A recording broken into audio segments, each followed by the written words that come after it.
Muy bien. Hola, bienvenidos. Les agradecemos por estar presentes en esta charla llamada Mujeres abriendo camino. El día de hoy nos acompaña una gran ponente llamada Rocío García Rey. Bueno, antes de iniciar con esta charla y darle la palabra a Rocío, quiero hacer una mención que nos pide el comité. Si alguna de ustedes, chicas de la comunidad UC, requiere hacer alguna denuncia por algún tipo de violencia de género, por favor, escriban al correo denuncias@uc.edu.mx con copia a Vianey con doble N Martín del Campo V @gmail.com. Y bueno, también estamos aceptando postulaciones para formar parte del comité feminista y nos pueden escribir a comitéfeministauc@gmail.com, así como seguirnos por nuestras redes en Facebook, Comité Feminista UC por Facebook y Comité Feminista UC con minúsculas por Instagram. Bueno, ahora sí me voy a permitir presentarles a Rocío García Rey. Okay. Muy bien.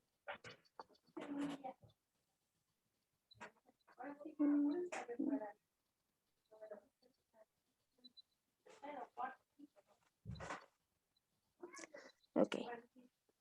Rocío García Rey es licenciada y maestra en estudios latinoamericanos y doctora en letras por la UNAM. Actualmente está a cargo de talleres y cursos de literatura en el Museo Universitario del Chopo, en Fezacatlán, en la Casa del Lago y en el Museo de la Mujer. Colabora en Pacarina del Sur, revista de pensamiento crítico latinoamericano. Tiene una columna titulada La nieta de las heroídas en la revista electrónica La Piraña. Parte de su trabajo ha sido publicado en las revistas Punto en Línea de UNAM, Revista de la Universidad de México, La Jornada Semanal, entre otras. Es autora del libro La otra mujer zurda, por la editorial Verso Destierro, de Mapa de Cielo y Ruinas por Mescalero Brothers y Deseo Revolución por parte de la editorial Cisnegro en 2018. Ha impartido clases en la Escuela de Escritores de México y en la Biblioteca Vasconcelos. Forma parte de la Federación de Mujeres Universitarias y pertenece al Movimiento Mundial de Poetas. Así que bienvenida, Rocío.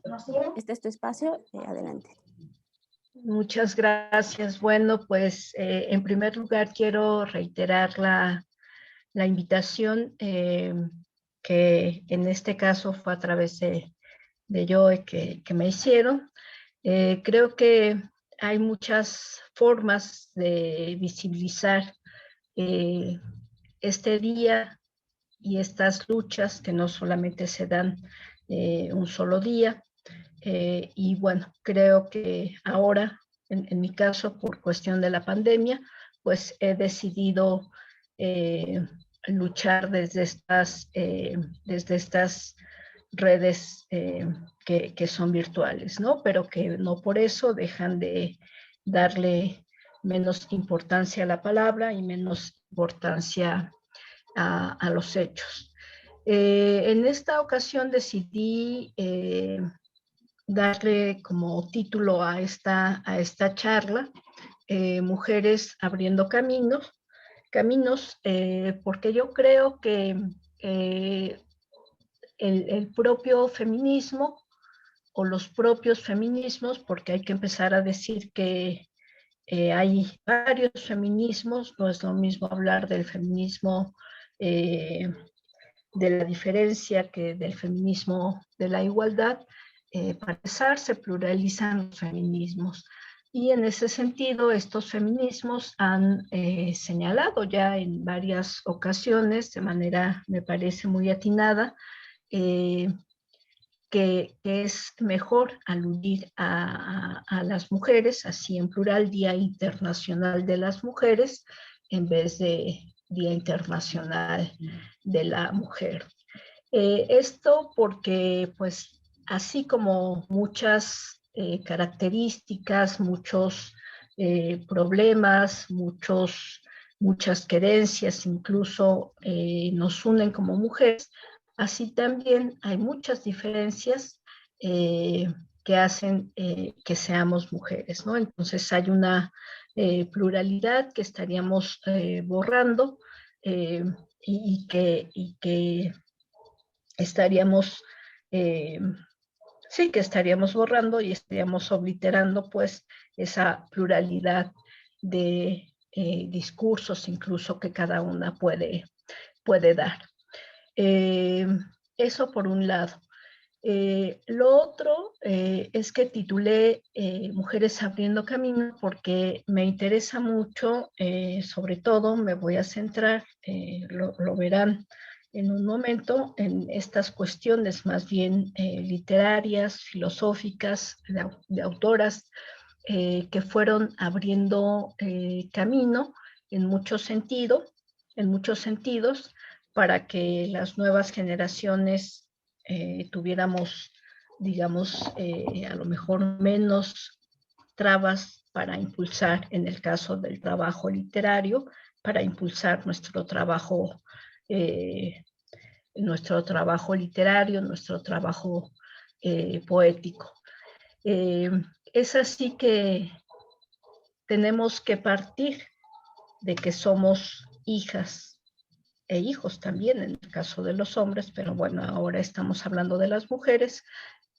Tenemos que partir de que somos hijas de la gran Clio y que sin Clio, sin esta gran madre que es la historia, no podríamos entender muchos de los hechos ni podríamos responder en muchas de las problemáticas que se van presentando día con día o que se han presentado a lo largo del tiempo. Hay que pensar también que el 8 de marzo tiene que ver, sí, con este incendio en Estados Unidos, en esta fábrica de camisas donde muere un gran número de obreras, eh, como parte de lo que esta feminista y antropóloga o antropóloga feminista, mejor dicho, Marcela Lagarde ha llamado los cautiverios, pues hay que recordar que eh, durante mucho tiempo, cuando las mujeres trabajaban, sobre todo mujeres obreras, eran encerradas con llave para tener bien asegurada su fuerza de trabajo, eh, no fuera que quisieran escaparse. Esto lo digo de una manera sumamente irónica. Eh, digamos que oficialmente ese es el día que marca la ruta que, que en 1975 fue, digamos, eh, eh, aprobado por las Naciones Unidas para hablar de un día internacional que en ese momento era de la mujer, no de las mujeres, pero hay que ver que así como he dicho que somos hijas de Clio, hay que ver que hubo antes de este incendio, antes de este hecho, que desde luego no deja de ser trágico, eh, muchos movimientos y muchas mujeres ya desde la Grecia clásica que a su manera fueron abriendo caminos.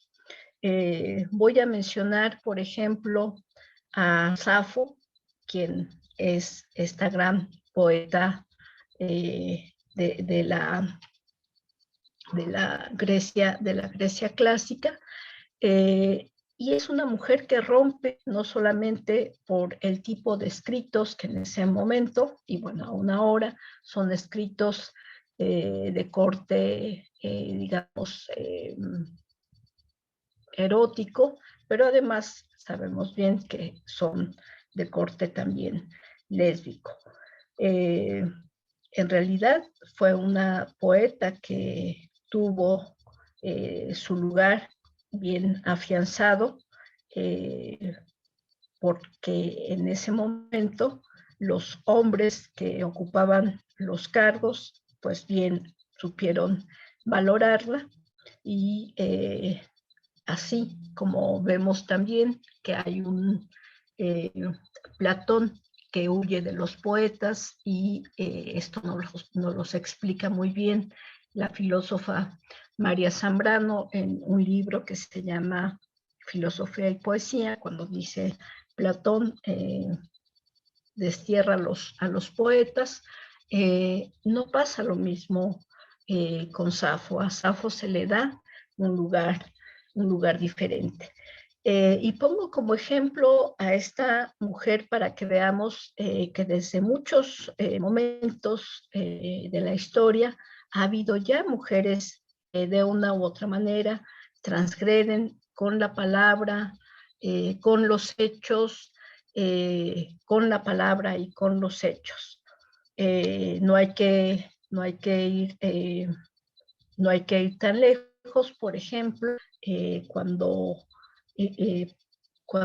la modernidad, digamos, la modernidad como momento en que la historia se está reconstruyendo en la modernidad después del triunfo de la Revolución Francesa, surge esta gran declaración de los derechos de la mujer que escribe Olimpia de Gaulle en respuesta a la declaración de los orígenes de los derechos del hombre.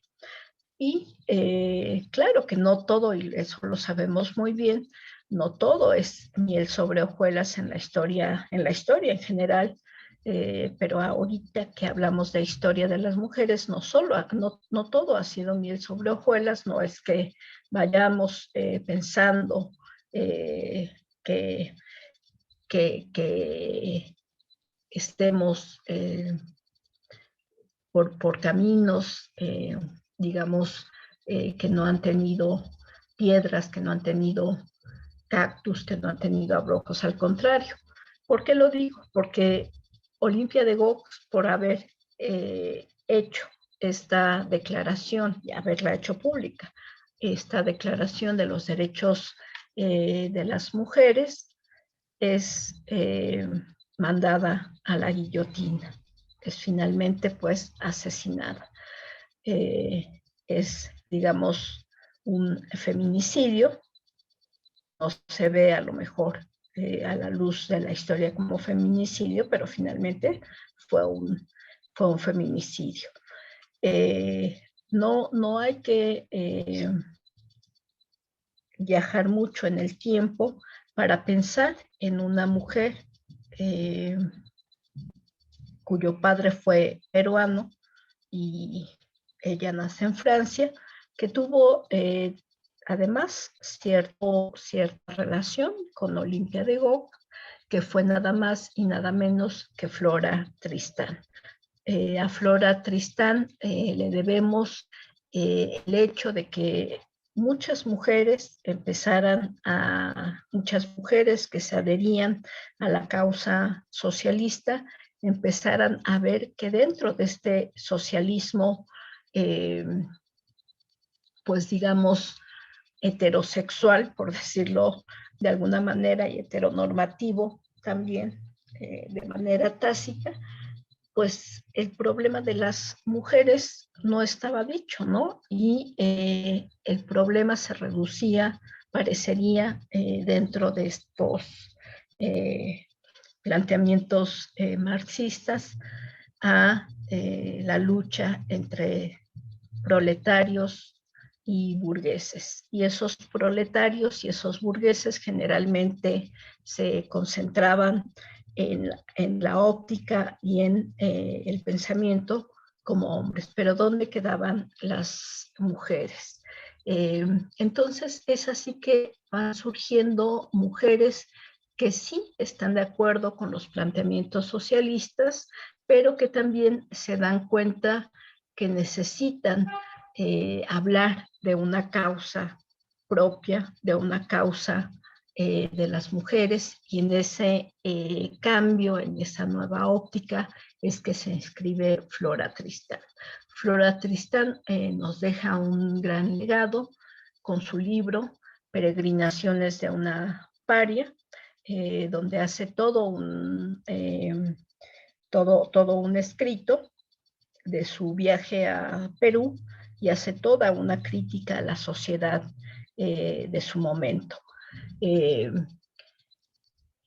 Vamos a ver cómo en ese momento, en tierras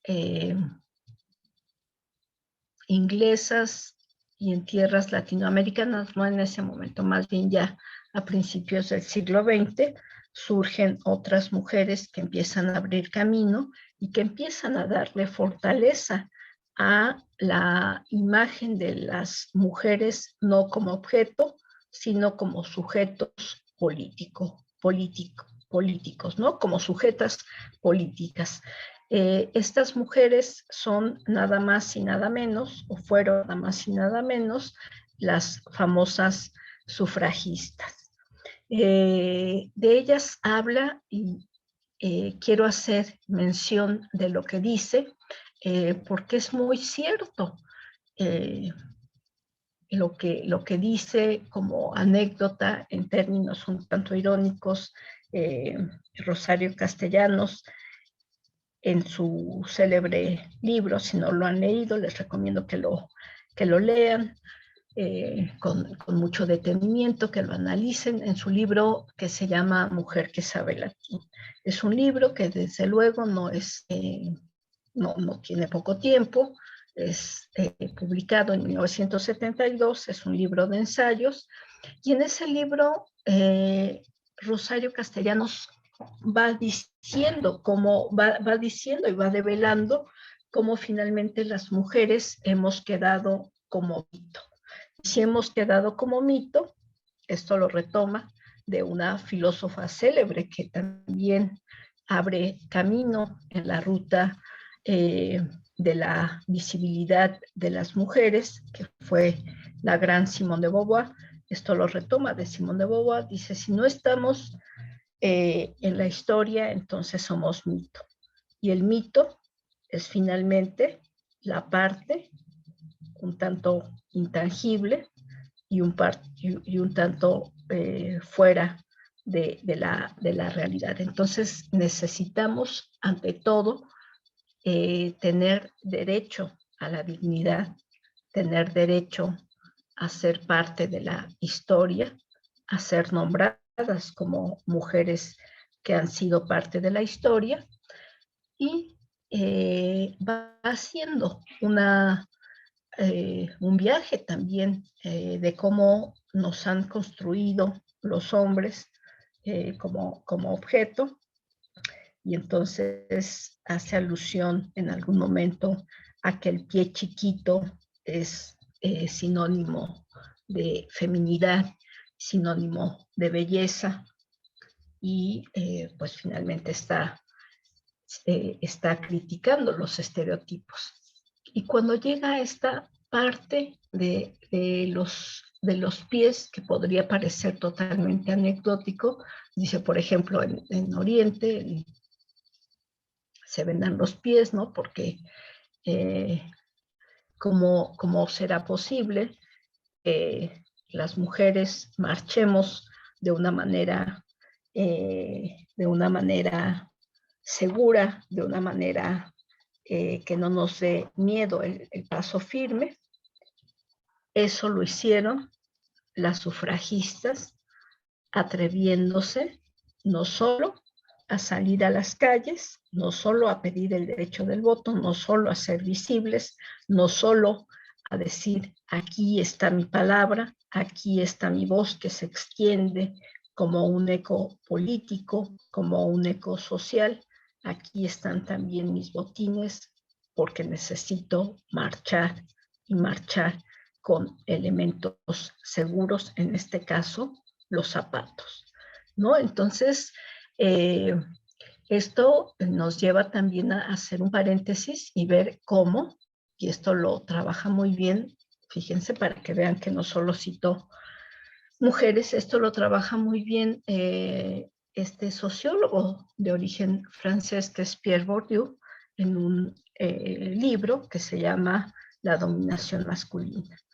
Y en la dominación masculina nos habla de cómo la misma dominación masculina está, no en esta dominación que a veces creemos como un monstruo, como un ente que no se entiende, como un ente que no podemos entender y por lo tanto no podemos significar. Esta dominación, esta opresión en la que nosotras mismas caemos como una trampa que tiene que ver con los estereotipos de lo que se nos ha dicho es ser femeninas, tiene que ver, por ejemplo, con el uso de tacones. Aunque se nos tuerzan los pies, aunque nos salgan, lo diré, abruptamente callos, aunque no podamos correr si somos perseguidas, pero tenemos que usar tacones. Y a veces estas imposiciones pareciera que son nuestras cuando en realidad vienen de todo un entramado social, de todo un entramado que tiene que ver con decirnos que debemos ser objetos inmóviles. Esto, por suerte, cada vez ha cambiado más, pero ha cambiado más gracias precisamente a estas mujeres que han abierto camino de muchas maneras. Vamos a encontrar que además de estas sufragistas a las que me refería, de inicios del siglo XX, que van a marcar toda una época y toda una ruptura, porque el feminismo, o estas, si les espanta el término, a lo mejor si no quieren pensar en que son feministas, por lo menos estas nuevas manifestaciones para decir soy sujeto, desde luego que tienen que ver con movimientos, desde luego que tienen que ver con planteamientos nuevos, desde luego que tienen que ver con rupturas y desde luego que tienen que ver con hacer nuevos discursos. Por eso es tan importante que nos asumamos. Cuando digo discurso, no hablo solo del discurso como parte de la manifestación. Queridas compañeras, hoy las convoco a dejar los tacones. No estoy diciendo solamente eso en términos de discurso, estoy refiriéndome a los nuevos planteamientos, ya sea en manifiestos, en volantes, en libros. Por eso es tan importante que las mujeres tomemos en cuenta y leamos, no solo las tomemos en cuenta y leamos a estas mujeres que se atrevieron a ser autoras, porque en muchos cursos, lo digo, lo repito ahora, la palabra autora viene de la palabra o está relacionada más bien con la palabra autoridad. Si no me asumo como autoridad, ¿cómo voy a asumirme como autora? Y entonces, imagínense, si Rosa Luxemburgo, volviendo a estas mujeres que encaran el socialismo desde una visión en que las mujeres quieren ser proyectadas, su gran amiga Clara Zetkin, esta mujer, digo esta mujer porque les voy a enseñar el librito, Alejandra Kollontai, que es autora de La Mujer Nueva y la Moral Sexual, si no se hubieran atrevido a escribir, si no se hubieran atrevido a romper con los discursos que hasta ese momento eran el canon y eran discursos dados por hombres, el discurso de las feministas, el discurso de las mujeres que ahora y que años después también publicaron, no hubiera sido posible. Aquí tenemos, por ejemplo, a las mujeres que se atreven en plena Revolución Mexicana. Perdón por estar tomando cafecito, pero bueno, aunque no me den permiso, ya me eché mi trago de café.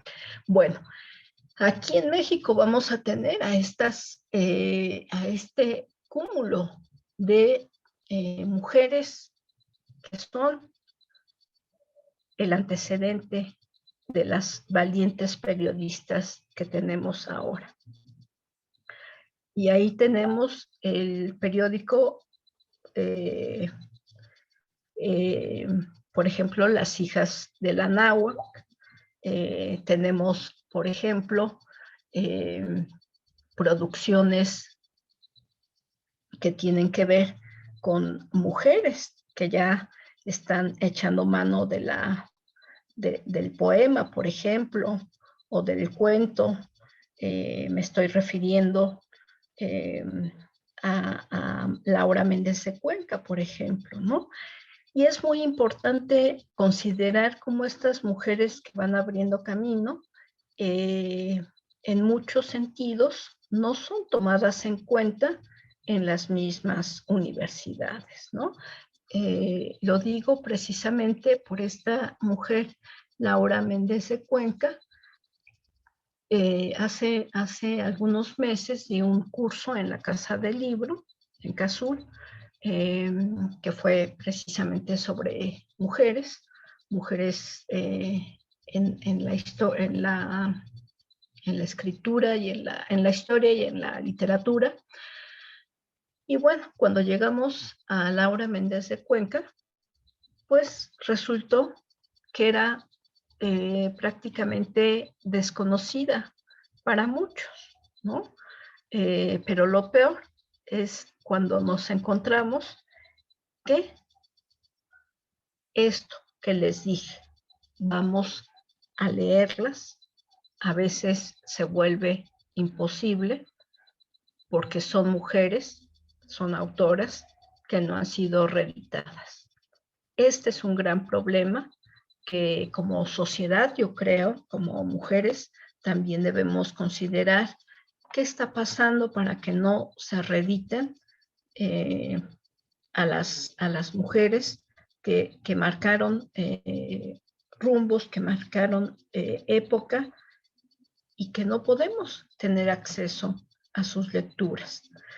Hay una autora, o hubo una autora, digo hay, porque yo creo que siguen vivas en sus palabras, que fue Adrienne Rich, una gran feminista norteamericana, mucho más contemporánea, que decía que la labor que deberíamos de hacer antes de querer empezar a mirar textos y antes de empezar a querer cambiar los rumbos, era despertar de la muerte. Y ese despertar de la muerte creo que nos hace falta a una hora y a cada generación le hará falta despertar de la muerte en la medida en la que queden inhumadas, así como están muertas, claro, pero inhumadas las obras de muchas autoras. Porque ¿cómo podremos tener una visión más plural? ¿Cómo podremos tener una visión más amplia de la vida, del mundo? Sí, nos falta una buena parte del discurso, no solo literario, sino incluso filosófico. Hay mujeres que sin ser filósofas, feministas, han sido grandes filósofas y no están en la currícula de las facultades o de los colegios de filosofía. Cuando digo esto, estoy pensando en la misma María Zambrano, exiliada española, que tiene una gran producción y tiene una visión totalmente sensitiva de lo que es la filosofía. Estoy pensando en Simone Weil, totalmente contemporánea de Simone de Beauvoir.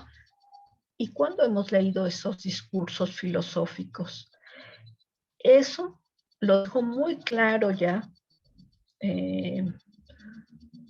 y yo recomendaría que fuéramos, si es que se encuentra, porque creo que está agotado y es lo que les digo, no han vuelto a editarlo. Esto lo dejó muy claro nuestra querida Rosario Castellanos, que sin asumirse como filósofa fue haciendo todo un entramado teórico de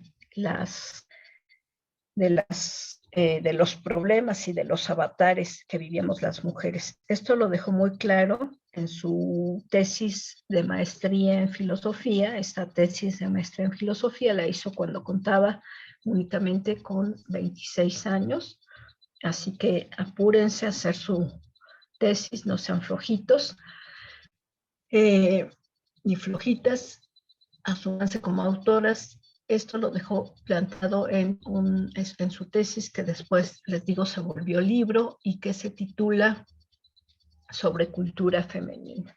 Y en Sobre cultura femenina hace todo un estado de la cuestión y nos muestra que el discurso filosófico ha sido, que yo creo que ha sido y que sigue siendo, un discurso totalmente falocéntrico. Un discurso, además, misógino, porque en muchos momentos cita al mismo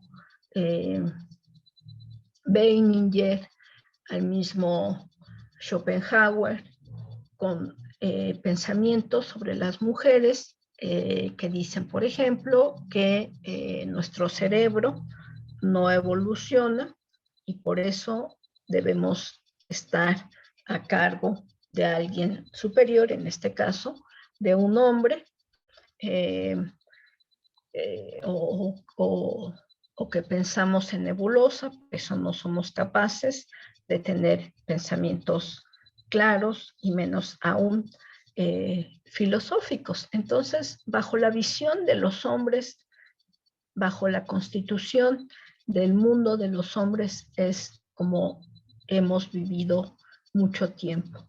Y cuando hemos dicho no, cuando hemos dicho, como Rosario Castellanos en un poema que ahorita les voy a compartir, cuando hemos dicho que existen otras maneras de ser, otros modos de ser, generalmente se nos lleva, digamos, a estos territorios de la crítica, y entonces o somos amargadas o somos, lo voy a decir porque así me lo han dicho incluso, ¿no? Y así hay un artículo, un ensayito que escribí que pueden encontrar en la red, salió en una revista que se llama Aren de Nadie, de Malcogida, o somos sumamente plañideras. Es decir, cuando no complacemos en terrenos del discurso masculino, rompemos y somos las grandes desequilibradas y el gran estorbo para los hombres.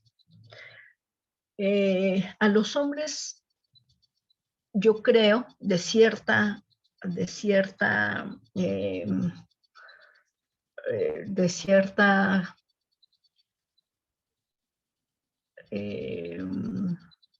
edad, tal vez les sigue molestando y siguen sin saber cómo actuar ante discursos o palabras como estas que estoy diciendo, porque pareciera o les parece que es un tanto exagerado estar haciendo alusión a estas cuestiones, pero la misma historia nos muestra cómo hemos estado totalmente, cómo hemos estado totalmente fuera del programa oficial que hacen de Clio, de la historia, y es así que necesitamos no solamente el 8 de marzo recordar a estas mujeres que murieron en el incendio en Estados Unidos, sino cada día debe ser un día de brega en muchos sentidos. Este poema que voy a leer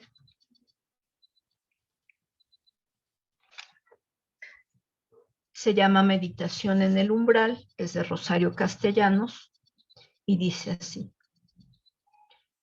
no es la solución tirarse bajo un tren como Lana de Tolstoy, ni apurar el arsénico de Madame Bovary, ni aguardar en los páramos de Ávila la visita del ángel con venablo, antes de liarse el manto a la cabeza y comenzar a actuar. No concluir las leyes geométricas contando las vigas de la celda de castigo como lo hizo Sor Juana. La solución, escribir mientras llegan las visitas en la sala de estar de la familia Austen, ni encerrarse en el ático de alguna residencia de la Nueva Inglaterra y soñar con la Biblia de los Dickinson debajo de una almohada de soltera. Debe haber otro modo que no se llame Safo, ni Mesalina, ni María Egipciaca, ni Magdalena, ni Clemencia Isaura. Otro modo de ser, humano y libre, otro modo de ser. Pero ese otro modo de ser tenemos que construirlo. Pero para construirlo necesitamos una serie de modelos de otras mujeres de las que podamos tomar ejemplo. Pero si no tenemos esos modelos, si no tenemos esas autoras, si no tenemos conocimiento de que existió, lo repito, Simone Weil o a Simone de Beauvoir, la criticamos porque decía que dejaba manejarse por Sartre. Si no apelamos a estas mujeres, las que he nombrado son apenas una parte, ¿no? Pero ya lo dijo la misma Rosario Castellanos y lo dijo otra mujer que también es muy difícil encontrar sus textos aquí. Pero aún así les voy a recomendar las 3 conferencias, así se llama, 3 conferencias en torno a la historia americana. Esas conferencias las hizo nada más y nada menos que Teresa de la Parra, una venezolana. Estamos hablando de los años 30, cuando da a conocer esas conferencias en Colombia. Aplaudida, aparece su nombre en el periódico, admirada. No solamente escribe eso, escribe novela, escribe su diario, tiene una relación lésbica y después pasa el tiempo y es lo que les digo, se nos olvida. Bueno, ella en esas conferencias hay una parte donde dice: la historia ha sido un banquete de hombres solos. Eso lo dice en los años 30 y efectivamente, y después, más o menos en esos términos, Rosario Castellanos, sobre cultura femenina, dirá: no hemos estado las mujeres en el escenario de la literatura, ¿no? El escenario de la literatura ha sido el escenario de los hombres, no de las mujeres. y vean cómo vamos a hacer un ejercicio que siempre, que siempre dejo. Por ejemplo, si yo regalo, si digo, ¿no? Regalo 2 libros. Uno es de Julio Cortázar y otro es de Armonía Somers. Yo les aseguro, no hablo de ustedes, pero les aseguro la mayoría de gente que le importa la literatura, no por maldad, sino porque existe una visión muy sesgada de la literatura, elegiría el libro de Julio Cortázar. Y esta célebre mujer uruguaya, Armonía Somers, que ni el propio Benedetti supo comprender y cuyo libro La mujer desnuda estuvo casi prohibido en los años 50